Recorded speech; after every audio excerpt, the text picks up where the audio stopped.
So if someone was dealing with the death of someone close to them right now, what would you say to them? Oh, baby. That we all grieve loss differently. Mm-hmm. And that it's okay to grieve loss. That some need to be alone when they grieve. Some need to be with people when they grieve. Some people will grieve for a short time. Some people will grieve for a long time. Some people will be angry. Some people will be mad. Some people will be both. And I guess there's just no one right way to grieve. And so if I wanted to grieve by killing people and blowing stuff up, is that okay?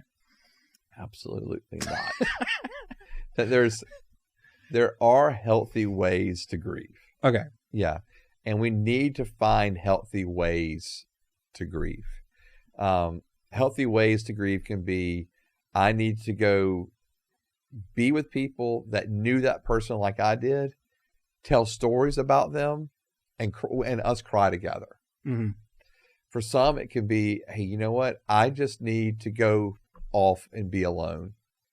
And it could be for a day, it could be for a week, whatever it may be.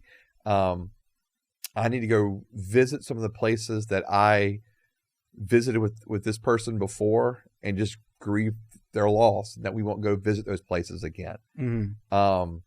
There is so many healthy ways to grieve. And I think, we never want to call grief itself unhealthy. Okay. Grief, I mean, it can become unhealthy if you're doing it in manners you're talking about, right?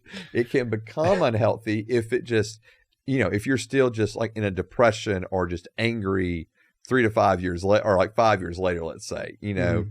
it can become unhealthy. It can become unhealthy at that point. But there's so many healthy ways to grieve.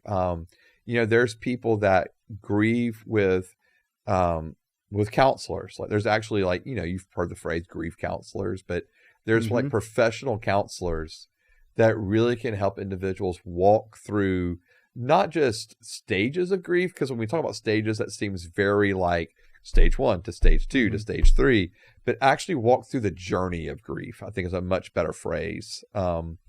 And so there are professional counselors that I recommend to people. As a pastor, I sit with people who are dealing with the grief of a loved one. Mm-hmm. And I just let them share stories and talk about them. And sometimes it's just me listening. And so I think for people who are grieving, sometimes they just need to find the people who maybe don't know that person, but can I tell you about them? Can I tell you why they meant so much to me? Mm-hmm. Can I tell you about the times that we had that were great? Can I tell you about some of the times we had that we fought or that, we didn't get along? The times where we laughed. And let me just share with you about who this person was. Those things are all really healthy things to do. And so I just think there's a lot of healthy ways we can grieve. There's even grief support groups, that you can go to, and where they're grieving the loss of, and it could be, there's support groups for people who've lost, people to cancer. There are support groups for people who've lost people like for law enforcement, agents, Mm-hmm. or officers, for their wives or their husbands, there's their spouses to be able to go to if they've passed away. And so there's these different groups that can actually help work through the grief too. So there's even individual places where you can grieve together because you've lost someone because of dementia or Alzheimer's. And so I think all of these things that are out there are actually really good. And hopefully they become healthy outlets for us to grieve. And they're allowing us to grieve kind of as we are. But then you also do hope there's a sense of finding hope in that too, or finding solace, and not that you feel a grief diminishing per se, but maybe immediately, but maybe you would over time. Mm-hmm. That over time you'd find yourself being able to tell that story that you never could tell without crying. You now can tell that story without crying.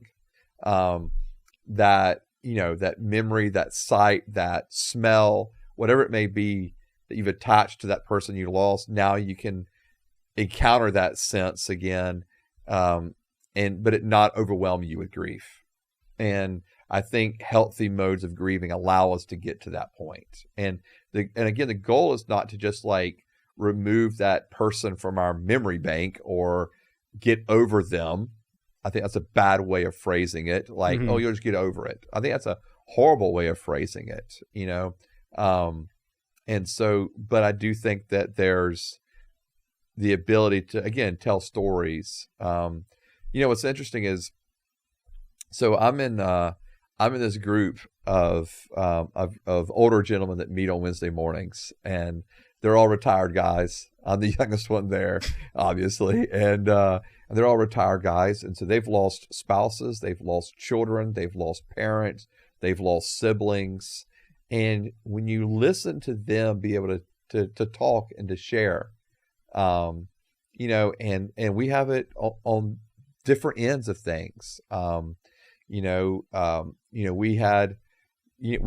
had opportunities for people to share about losing someone, and they can do it without much emotion. And in other words, they're just, you know, let me share with you about when I lost my parent, or when I lost my spouse, or when I lost my child. Mm-hmm. They're able to share that story and really, you know, create a memory, and it's awesome.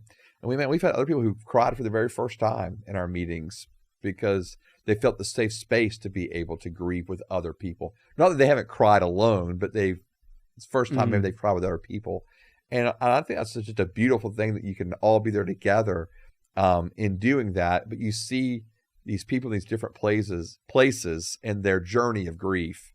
And I think for a lot of people, it gives a lot of them, they have hope, you know, because they can see the fact of, oh, I don't have this.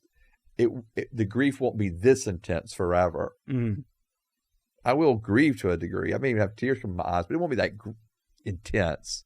And there is a healing to be had. So, yeah. So I think if you've lost a loved one, then find healthy ways to grieve would be my encouragement.